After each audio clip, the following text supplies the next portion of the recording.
Евроамбасадорот Дејвид Гир се надева дека и вториот дел од кампањата и изборите ќе поминат во демократска и мирна атмосфера, исто како што ОПСЕ, ОДИХР, го оцени првиот круг. Тој не сакаше да ги коментира информациите во јавноста за наводно сценарио за бојкот во вториот круг.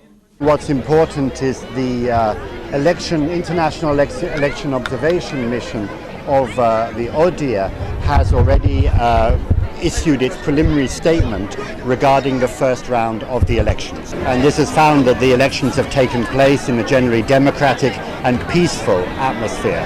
And we hope very much that now in this second stage of the presidential and in the campaign for the parliamentary elections, that everyone will build on this positive momentum in order to complete the process through positive messaging campaigns.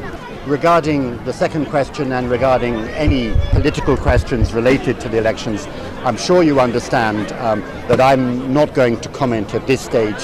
What's important is that it's in the hands of the citizens now to decide the future of the country. Мирен изборен ден, позитивна оценка за гласачкиот процес, негативна реторика и етнички поделби во финалниот дел од кампањата, нефер распределба на државните пари за кампања. Ова беа дел од оценките и заклучоците на наблюдувачката мисија ОДИХР во прелиминарниот извештај за првиот круг од претседателските избори.